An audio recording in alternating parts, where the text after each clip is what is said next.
All right, people.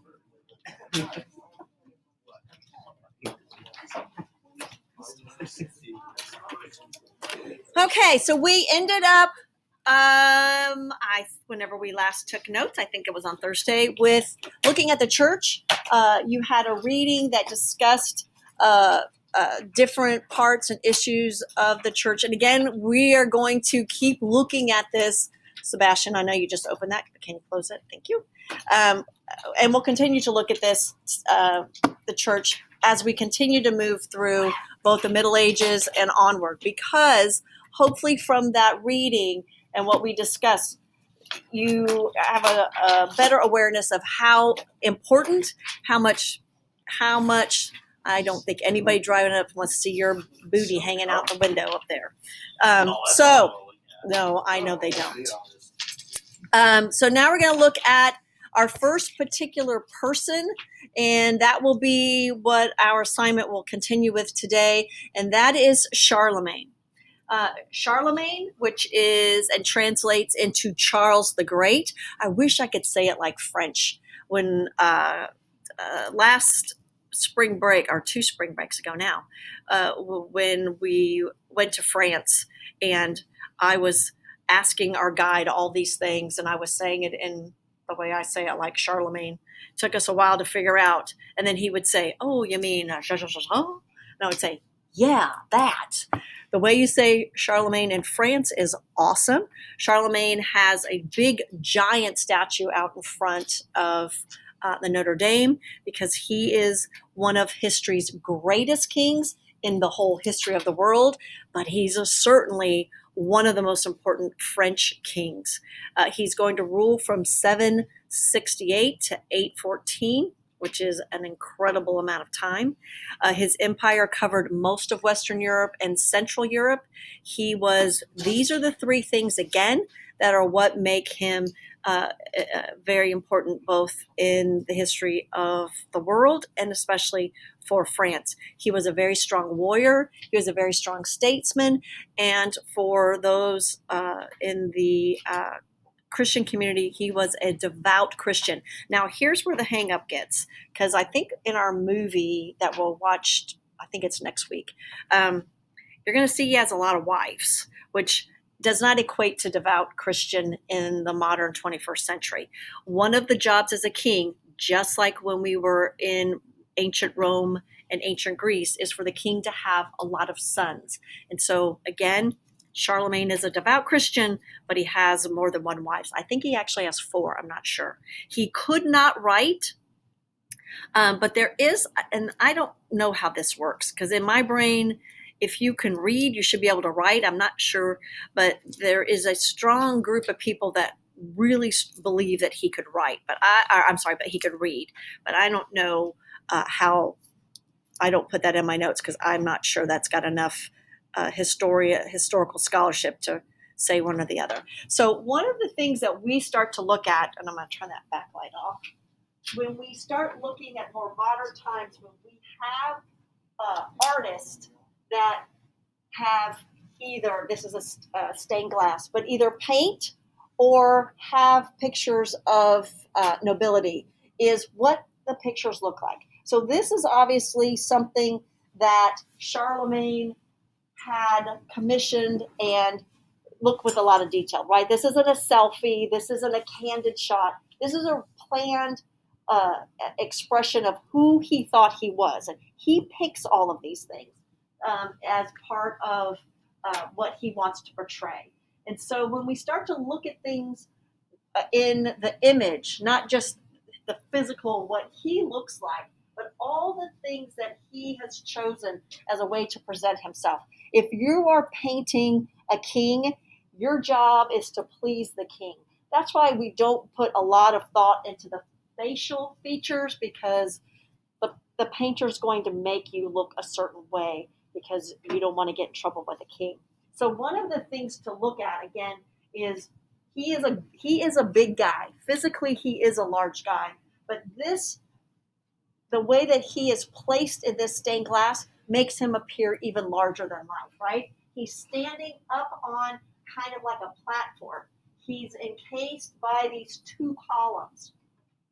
he has, and I don't know how easy it is to see, but he has this sword, and it's a large sword. It's a big sword, but it's not prominently displayed, right? He has it out. You can see it's a sword, and he has it behind.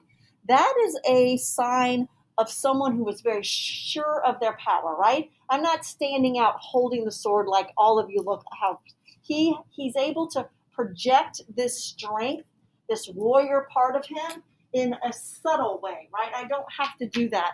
I don't have to ensure that people know I have gained my power through my sword, because that's how he gets his power through his sword. He is holding this orb, and please, again, even though that's not prominent, the cross on top of that, that's kind of like, if I can borrow a song from Sunday school, I got the whole world in my hand. That's what he's got. This orb represents my kingdom and the hold that I have over those people.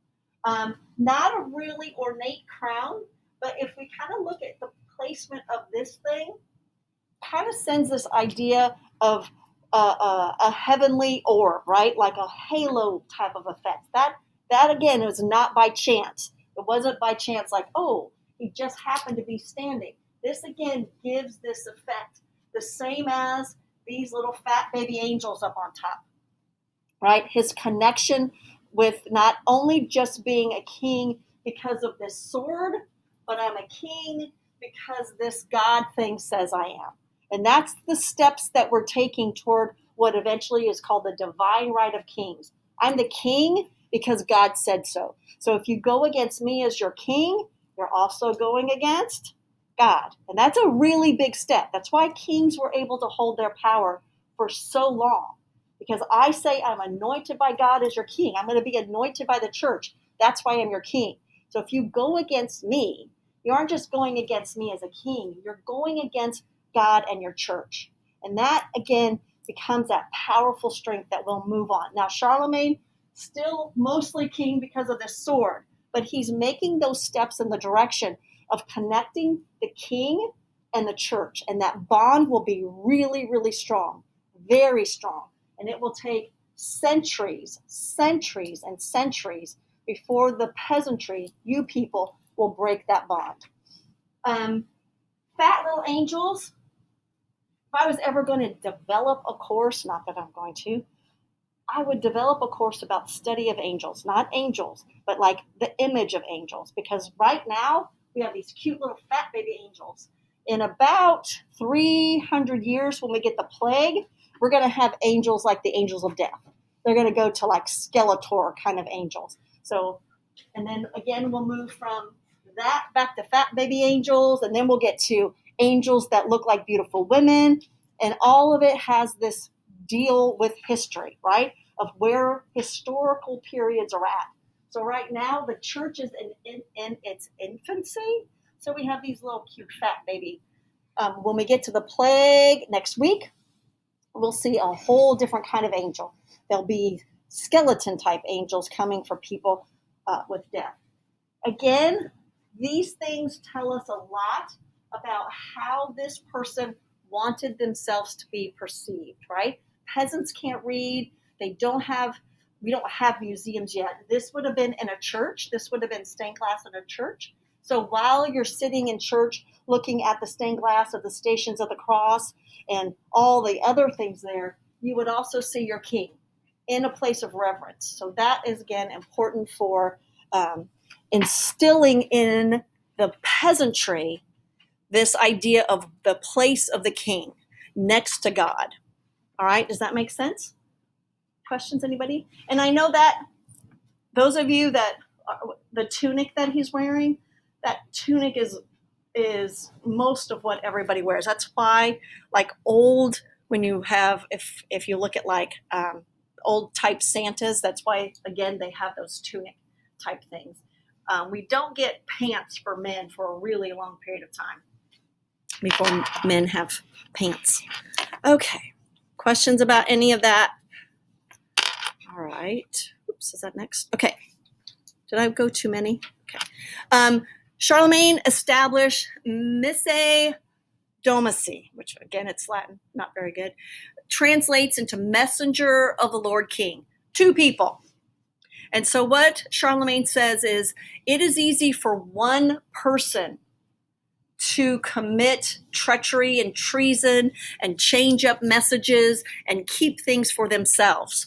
If I send two men, it's much harder for two people to keep quiet about a conspiracy. So anytime messengers went out, anytime I sent out anything from my kingdom out to the people, two men went. And again, it is the idea that two people can't keep a secret. And I think that would be one thing in high school that everybody could understand. Very simple concept. Two people can't keep a secret. In 800, that is a date that is on your test. So this is our first date that you have to know. It is a matching, but you do need to know because it is a significantly important date. It's 800 Common Era. Charlemagne is crowned the Emperor of the Romans. And the reason you need to know that is for what is underneath. The crowning of Charlemagne combines three crowns. It combines the crown of the Roman Empire. It combines the crown of Christianized Europe, and it combines the crown of the Germanic elements that mark the beginnings of the European civilization. So Charlemagne is going to be crowned on December 25th. Always historians love to debate. He's crowned on December 25th. The Pope calls him to Rome. He shows up. Charlemagne would have us believe that he had no clue why he was being called there. Most historians believe, of course, you knew you were being there to be crowned by the Pope, to have that three crowns symbolized into one. But it's December 25th, which again is an important date in the Christian calendar. But most historians honestly believe he knew what he was coming there for. And he gets those three crowns that really begin what we call a modern Europe. Charlemagne supported learning to educate the clergy for the church and government officials. So one of the things that's important, again, if you're not a Catholic, I think it's important for me to make you understand the significance of, for the Catholic faith, 7 sacraments. The Catholic faith has 7 sacraments. The Protestant faith has only 2. The 2 that they share are baptism and communion. So the Catholic faith and the Protestant faith share those 2. The other 5, here I go, let me see. Baptism, communion, first confession, holy orders, anointing the sick, last rites, and marriage. Okay, so here's what Charlemagne's saying about educating the clergy, and this becomes a really important movement as we move forward. For those believers, if you're... Oh, heavens. Hello? Yes. Okay, sure will. Eli, you're leaving for the day, honey. Have a good afternoon. So, baptism. Both the Catholic faith and Protestant faiths recognize baptism. What Charlemagne says and what the church says is, if that baptism, and I'm going to use air quotes, is not done correctly, followed correctly as a sacrament, is that person really baptized? Is that person really going to have their soul sent, for the Catholics, to purgatory to be prayed to heaven, if it's not done correctly? And so that's what Charlemagne says. These priests need to be able to do these procedures correctly. He creates the Carolingian Renaissance, renewed interest in the Latin culture, in which monasteries are going to play a really important role. We kind of looked at that picture a couple of days ago about the monk copying the script in scriptura, or what we call calligraphy. Again, most Roman works that we have are because these monks copied them. And again, here is some of the really beautiful calligraphy that these priests have done. All right, so You have a reading on Charlemagne. Anybody have questions about Charlemagne? Again, really, really important individual as the bridge. He's the bridge between the Roman Empire and Europe. All right?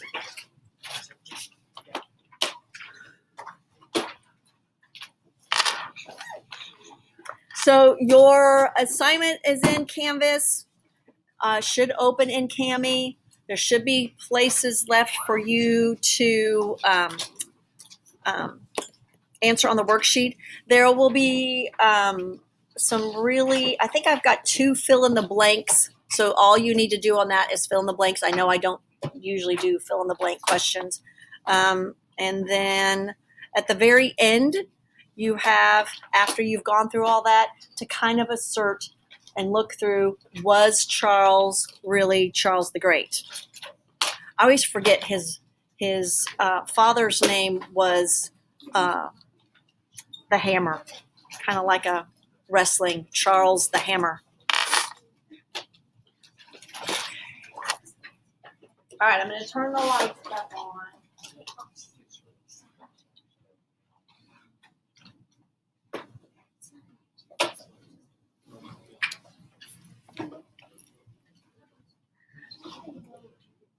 I had some really good email questions about the shield that I want to say to everyone, and I held up some of those yesterday to or Friday. When I say it has to be historically accurate, that means you have to choose one of those symbols from that website. And then that, I mean, you can't choose a cell phone or a soccer ball. But when you look at those pictures, you may put a modern spin on those pictures. So if you choose the mermaid, you can make the mermaid Ariel. Like, I don't have a problem with you making the pictures look modern or look more like modern day pictures of a butterfly or Ariel. You just can't use any modern day technology or cars or phones or TV or any of those things. Okay, does that make sense?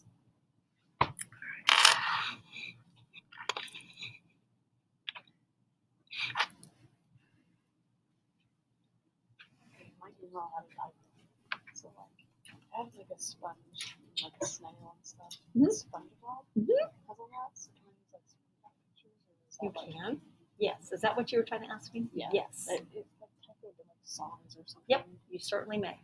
And then like the background is gonna be like yellow with little SpongeBob things. Yep, that's okay. As long as you connect what those pictures mean with from the website. Yeah. Yep. Yeah. That's perfectly fine.